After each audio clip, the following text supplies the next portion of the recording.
नमस्कार, स्वागत है आपका टाइम्स नाउ नवभारत पर। आपके साथ मैं हूं मीनाक्षी कंडवाल और सबसे पहले आपको गणतंत्र दिवस की हार्दिक शुभकामनाएं। देश आज 73वां गणतंत्र दिवस मना रहा है। राजधानी दिल्ली में राजपथ पर आज फिर पूरी दुनिया हिंदुस्तान की ताकत देखेगी, संस्कृति की झलक देखेगी। बहुत कुछ आज की परेड में नया भी है। कोविड प्रोटोकॉल्स के चलते कुछ ऐसी चीजें भी हैं जिन्हें इस बार नहीं रखा गया है, तो इस पर पूरा कवरेज लगातार आप टाइम्स नाउ नवभारत पर देखते रहेंगे। लेकिन शुरुआत में हमारे पास दो बेहद खास तस्वीरें आ रही हैं जो मैं आपको दिखाना चाहूंगी। ये तस्वीरें हैं लद्दाख से और उत्तराखंड से। जब इन दो तस्वीरों को आप देखते हैं तो आप समझ पाएंगे कि देश की राजधानी दिल्ली, जहां राजपथ पर परेड होनी है, बेशक वो कोहरे में ढकी हुई आज की सुबह दिखाई दी, लेकिन हमारे जवानों का दम लद्दाख -35 डिग्री में शान से जैसे तिरंगा लहरा है, उस तस्वीरों में आप देख सकते हैं। तो वहीं उत्तराखंड में कुमाऊं रेजिमेंट की तस्वीरें आपके सामने, जहां पर बर्फ से ढकी वादी के बीच जवानों ने गणतंत्र दिवस की ये अद्भुत तस्वीर पूरे देश के सामने प्रदर्शित की है। 15,000 फीट की ऊंचाई पर शान से तिरंगा लहरा रहा है। तो गणतंत्र के 73 गौरवपूर्ण वर्ष हैं ये। 1950 से लेकर आज साल 2022 तक का ये सफर हिंदुस्तान ने कई उतार चढ़ाव देखे, लेकिन कदम दर कदम कैसे आगे हम बढ़ते चले गए, उपलब्धियों का ये पूरा इतिहास हमारे सामने है। लेकिन ये दो तस्वीरें देश की आन बान शान, और आज के दिन जवानों ने जिस हौसले के साथ देश के तिरंगे को हमेशा उठाए रखा, उसकी एक झलक -35 डिग्री और 15,000 फीट की ऊंचाई से आप देख रहे हैं।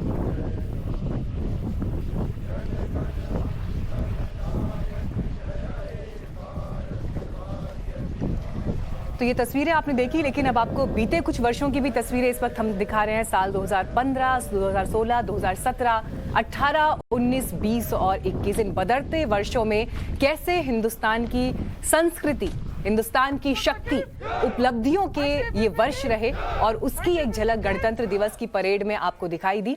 और इन्हीं की तस्वीरें बयां करें। लेकिन आज के दिन जब सुबह 10:30 बजे से परेड की शुरुआत होगी, इंतजार उन क्षणों का भी है जो तस्वीरें आज आपको राजपथ से दिखाई देंगी। हालांकि कोविड प्रोटोकॉल की वजह से बहुत कुछ बदला भी है, क्योंकि एक बार फिर केसेस जिस तरह से बढ़ रहे हैं, उन सब के बीच जो दर्शक दीर्घा है वो छोटी हो गई है। 5 से 8 हजार के बीच ही आज परेड के साक्षी लोग यहाँ पर होंगे। इसके अलावा जो फुली वैक्सीनेटेड हैं, सिर्फ वही लोग दर्शक दीर्घा में मौजूद होंगे। लेकिन तस्वीरें आप अलग अलग इस वक्त देख रहे हैं जो बीते वर्षों की हैं, संस्कृति, शौर्य और विकास का यह संगम। लेकिन आज के दिन की जो खास बातें हैं वो भी आपको हम लगातार बताएंगे। इस राष्ट्रीय आयोजन में पहली बार भारतीय वायुसेना के 75 विमानों का भव्य फ्लाई पास्ट होना है, और ये सिर्फ अभी शुरुआत है, आगे बहुत कुछ और होना बाकी है। लेकिन उससे पहले आपका परिचय करा दें। आज के कार्यक्रम में लगातार हमारे साथ जो खास मेहमान जुड़े रहेंगे और इस परेड की हर बारीकी, खास बातें आपको समझाएंगे। हमारे साथ major general retired SP Sinha साहब आ गए हैं, डिफेंस एक्सपर्ट हैं आप। मेजर जनरल रिटायर्ड संजय मिस्टन साहब भी हमारे साथ आ गए हैं। सर, आप दोनों का बहुत बहुत स्वागत है और गणतंत्र दिवस की शुभकामनाएं सबसे पहले आप दोनों को भी। हम बातचीत की शुरुआत करेंगे, कुंदन भी हमारे साथ राजपथ से जुड़ेंगे, लेकिन उससे पहले आपको एक रिपोर्ट दिखाते हैं। सेना की ताकत का जो अद्भुत नजारा आज आपको राजपथ पर दिखाई देगा, उसमें खास क्या है। परेड में 1950 से लेकर अभी तक की वर्दी में सेना के जवान कदमताल करते आपको नजर आएंगे।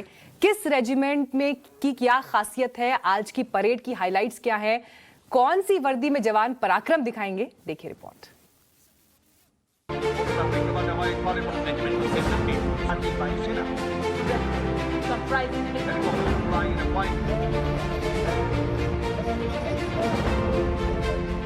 हिंद के वीरों की गर्जना वैसे तो सरहद पर दुश्मनों को भी थर्राती है, मगर मां भारती के जाबाजों का शौर्य आज दिल्ली में दिखेगा।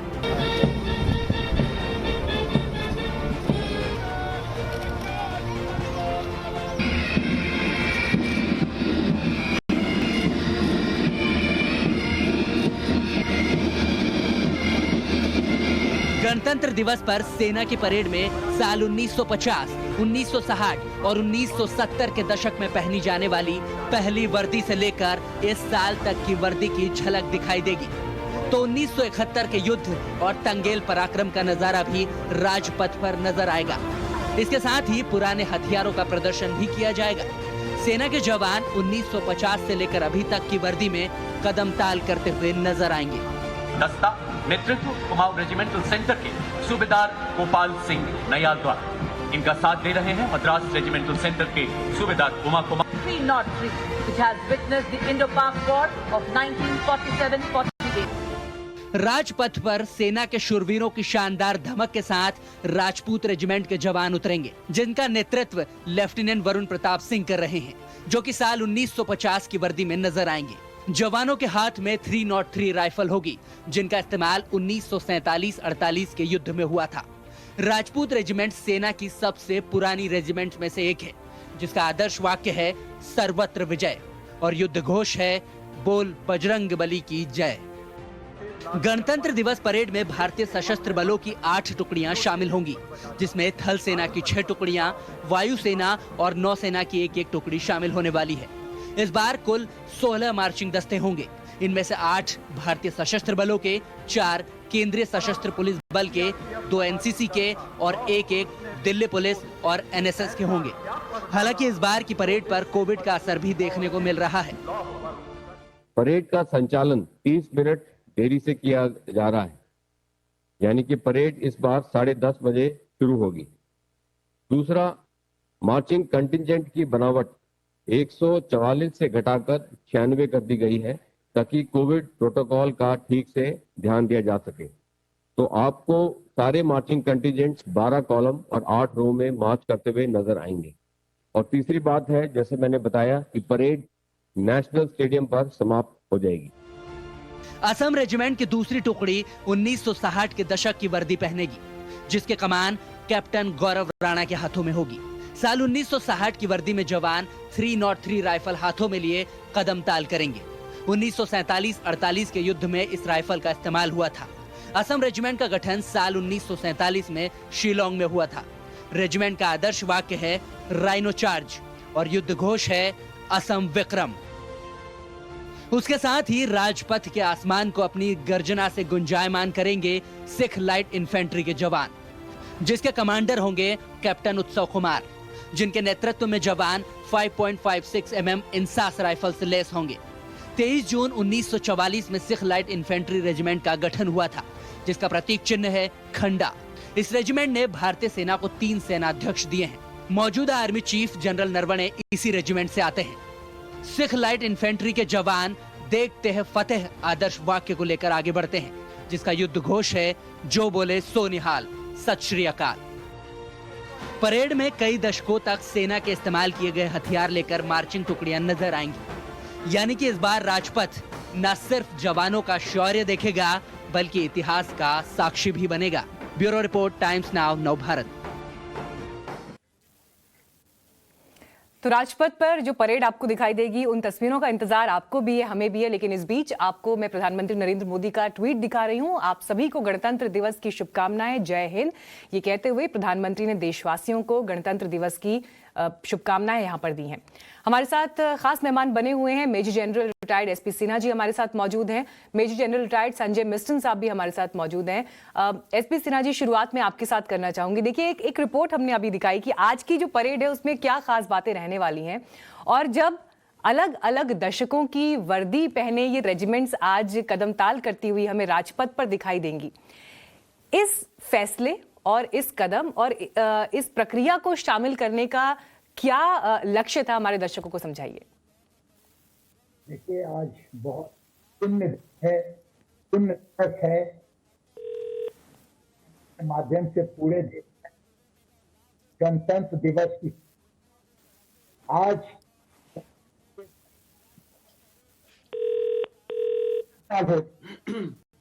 50 में हम आज 2022 है, तो ये बहुत गौरव। सर, मैं आपके पास लौटती हूँ, थोड़ा आपकी ऑडियो में दिक्कत हो रही है, इसको हम ठीक करते हैं। लेकिन संजय मिस्टन जी, यही सवाल मैं आपके पास लेकर आना चाहूंगी। देखिए, इतिहास जिस समय बन रहे होते हैं, कभी कभी उसके बारे में पता भी होता है, लेकिन कई बार एहसास नहीं होता है कि एक इतिहास यहाँ बनता चला जा रहा है। बीते वर्षों में हिंदुस्तान की फौज की अचीवमेंट्स अपने स्तर पर रही हैं। युद्ध में हमारा कौशल न सिर्फ हिंदुस्तान ने बल्कि पूरे विश्व ने देखा है। लेकिन आज जब ये अलग अलग रेजिमेंट्स मार्च करेंगी अपनी सबसे पहली वर्दी में, इसके क्या मायने हैं इन रेजिमेंट्स के लिए भी और देशवासियों के लिए भी? जय हिंद। मीनाक्षी, मैं आपके चैनल के जरिए पूरे देशवासियों को रिपब्लिक डे परेड की शुभकामनाएं देना चाहूंगा। और जो आपने सवाल उठाया मीनाक्षी, अगर आपसे इजाजत हो मैं 2 मिनट थोड़ा डाइग्रेस करूंगा। आपने बहुत शुरू में तस्वीरें दिखाई थी यही लेह लद्दाख की जी। मैंने वहां नौकरी की है और मैं उम्मीद करता हूं जो हमारे दूसरे पैनलिस्ट हैं जनरल सिन्हा, उन्होंने भी वहां की होगी। आपने अभी बताया वहां -35 और डिग्री सेंटीग्रेड, और दूसरा आपने बोला 15,000 फीट में। मैं आज आपको बताना चाहूंगा कि सियाचिन ग्लेशियर में हमारी हाईएस्ट पोस्ट तकरीबन 24,000 फीट है और वहां टेम्परेचर -52 डिग्री सेंटीग्रेड है। और जिस इलाकों में, जैसे मैंने अपनी ब्रिगेड भी नथुला में कमांड की थी, वहां पर भी हमारी पोस्ट तकरीबन 17-18 फीट 1000 पे है। और जो मेरा ब्रिगेड हेडक्वार्टर था वो खुद 13,300 फीट पे था, जो हाईएस्ट ब्रिगेड हेडक्वार्टर था। कहने का मतलब है, एक सवाल हर देशवासी को उठता होगा कि इतने कठिन परिस्थिति में जहां ऑक्सीजन की कमी है, इतनी ठंड है, -52 है, भारतीय जवान और ऑफिसर्स कैसे तैनात होते हैं? मैं 2 मिनट इसमें लूंगा। सबसे पहली बात, एक जो देश के लिए जज्बा है, देशभक्ति का जज्बा है, और हमारी पलटन के लिए, जिस पलटन के हम लोग होते हैं, रेजिमेंट के होते हैं, उसके लिए मर मिटने की एक जो भावना होती है जी। ऑफिसर्स और जवान तालमेल के साथ काम करते हैं जी। और भारतीय सेना एक वो जगह है जहां मैंने देखा है हर छोटे से छोटे काम में ऑफिसर्स आगे रहते हैं। अगर 4 जवानों का भी एक पेट्रोल जाता सर, है, इस बात को आप तो कंप्लीट उसमें करिएगा। एक ऑफिसर सर कंप्लीट होता- करिएगा। सिर्फ ये तस्वीरें दर्शकों को बता देती हूँ। जो ये तस्वीरें इस वक्त दिखा रहे हैं, ये उत्तराखंड के जोशी मठ से मिल रही हैं, जहां पर आप जवानों को स्केटिंग करते हुए बर्फ में इस वक्त देख रहे थे। और ये लाइव तस्वीरें जैसे जैसे हमारे पास देश के अलग अलग हिस्सों से आती रहेंगी, आपको लगातार हम दिखाते रहेंगे। और देखिए, कुछ पंक्तियों का जिक्र मैं जरूर यहाँ पर करना चाहूंगी। ए शहीदे मुल्क को मिल्लत, मैं तेरे ऊपर निसार, अब तेरी हिम्मत का चर्चा गैर की महफिल में है। वक्त आने दे ए आसमां, वक्त आने दे बता देंगे तुझे ए आसमां, हम अभी से क्या बताएं, क्या हमारे दिल में है। राम प्रसाद बिस्मिल के ये शब्द, लेकिन जब आप इन तस्वीरों को देखते हैं तो चर्चा आज पूरी दुनिया में है हिंदुस्तान की ताकत, शौर्य की, पराक्रम की, और उसकी एक झलक आपको आज इन तस्वीरों में दिखाई दे रही है जो आप जोशी मठ से देख रहे हैं, जहां पर लद्दाख से देख रहे हैं, जहां पर -35 डिग्री में तिरंगा लहराया गया है। 15,000 फीट की ऊंचाई। और अपने वही अनुभव हमें संजय मिस्टन जी भी यहां पर बता रहे थे। सर, आप अपनी बात कंप्लीट करिएगा, मैं लौटूंगी आपके पास। लेकिन हमारे साथ अनुज मिश्रा भी इस वक्त जुड़ गए हैं। अनुज, देखिए, कोविड प्रोटोकॉल का पालन करना भी जरूरी है, लेकिन इस बीच सबसे बड़ा उत्सव देश का आज राजपथ पर दिखाई देगा।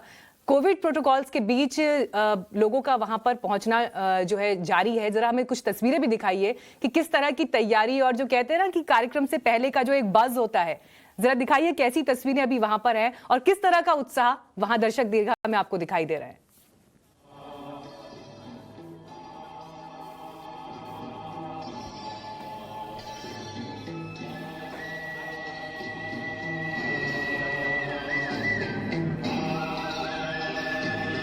चलिए, अनुज तक शायद हमारी आवाज नहीं पहुंच रही है, लेकिन संजय मिस्टन जी, आपके पास मैं फिर लौटूंगी। आप प्लीज अपनी बात कंप्लीट करिए। देखिए, जिन तस्वीरों का मैं जिक्र कर रही थी, वो वक्त है आज राजधानी दिल्ली में जब कोहरे वाली सुबह थी, लोग शायद अपने कंबलों में दुबके हुए हैं, लेकिन जोशी मठ से ये तस्वीर हम देखते हैं जहां जवान आपको स्केटिंग करते हुए दिखाई दे रहे हैं और शान से बर्फीली वादियों के बीच तिरंगा लहरा रहा है। तो मीनाक्षी, मैं बिल्कुल यही बता रहा था कि एक होता है तस्वीर और एक होता है इसको खुद को फील करना। तो हम सैनिकों ने खुद में इन जगह में रहे तो हमें पता है इसको कैसे फील किया जाता है।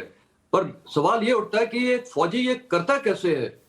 ठंड हमको भी लगती है, हमें भी वहां पर ऑक्सीजन की कमी होती है, लेकिन एक चीज है जो देशभक्ति की भावना। नंबर 2 मैंने बोला जो हमारी सख्त ट्रेनिंग होती है। नंबर 3 जो एक रेजिमेंटल स्पिरिट होती है, अपनी पलटन के लिए मर मिटने की भावना। और खासकर जो ऑफिसर्स आगे से लीड करते हैं, उनको एक हमेशा ध्यान में चीज ये रहती है कि मैं अपने जवानों के सामने हमेशा आगे रहूं, मेरे जवान बोले कि मेरे ऑफिसर पे मेरे को इतना गर्व है, इतना फेथ है। तो ऑफिसर को खुद जोश आता है, और ऑफिसर और जवान में जो एक तालमेल होता है, हर छोटी सी छोटी जगह हम लोग साथ रहते हैं, साथ खाते हैं, साथ हम रात को मतलब लेटते भी हैं कई बार जवानों के बंकरों में जाके। तो एक ये जो जोश आता है, और उस समय मैं आपको बता दूं, ना ठंड लगती है ना कुछ लगती है, पता नहीं क्या हो जाता है हमें कि बहुत जोश आ जाता है। और एक शब्द अगर हम जवानों को बोलेंगे ये करना है, ऐसे करेंगे, तो जवानों में और जोश आ जाता है। फिर उसके बाद मैं आपको बता रहा हूँ, दुनिया की कोई ताकत इनको नहीं रोक सकती है। और यही मैं बताना चाहूंगा कि जो हमारे ऑफिसर्स हैं, जो लीडर्स हैं, और जो हमारे जेसीओज और नॉन कमीशन्ड ऑफिसर्स हैं, वो इतना प्रभाव करते हैं जवानों में कि वो एक बहुत मोटिवेटेड हो जाते हैं आगे रहने के लिए। कोई उनको ताकत, कोई ये जो तकलीफ है जैसे बर्फ की है या ठंड की है, या कोई नहीं लगती है। और मैं आपको बता रहा हूँ, हमने एक बार मेरे को वाकया याद होता है, हमने अपने एक जवान बेचारा शहीद हो गया था, उसकी हमने 4 दिन हमको उनकी बॉडी रखनी पड़ी थी।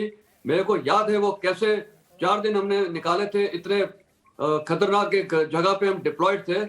और जवानों का मनोबल ऊपर करना, क्योंकि एक बॉडी आपके पास पड़ी है, वहां ना निकल सकते हो, ना कोई आ सकता है, ना राशन आ सकता है, ना हेलीकॉप्टर आ सकता है, क्योंकि इतनी बर्फ पड़ी है। तो एक जो तालमेल हो जाता है, मैं आपको इसका मतलब ये सिर्फ बता ही सकता हूँ। कोई इसको फील जब ही करेगा जब वो वहां रहेगा। मेरे पास जब मैं नथुला में ब्रिगेड कमांड कर रहा था, कई टूरिस्ट आते थे, कई वीवीआईपी आते थे जो हमारे सिविल के हैं, पॉलिटिशियन वगैरह, उनको बड़ा जोश आता था वहां एक दिन रह के। लेकिन आप सोचिए, हमारे जवान यहाँ 2-2 साल 3-3 साल डटे रहते हैं। तो ये सोचने वाली बात है कि कौन सी चीज है जो इनको इतना मोटिवेट करती है, और वो है देशभक्ति, सख्त ट्रेनिंग, आपसी भाईचारा। और हमारे फौज में एक और बहुत बड़ी अहमियत वाली बात देश है प्रेम, कि हमारे राष्ट्र के प्रति सब समर्पण, बराबर हैं। और वो फौलादी हौसले जिनकी झलक इस वक्त स्क्रीन पर भी दिखाई दे रही है। और युद्ध की वो कहानियां बताने के लिए, वो किस्से बताने के लिए तो हमारे साथ हमारे डिफेंस एक्सपर्ट्स हैं ही, साथ ही हमारे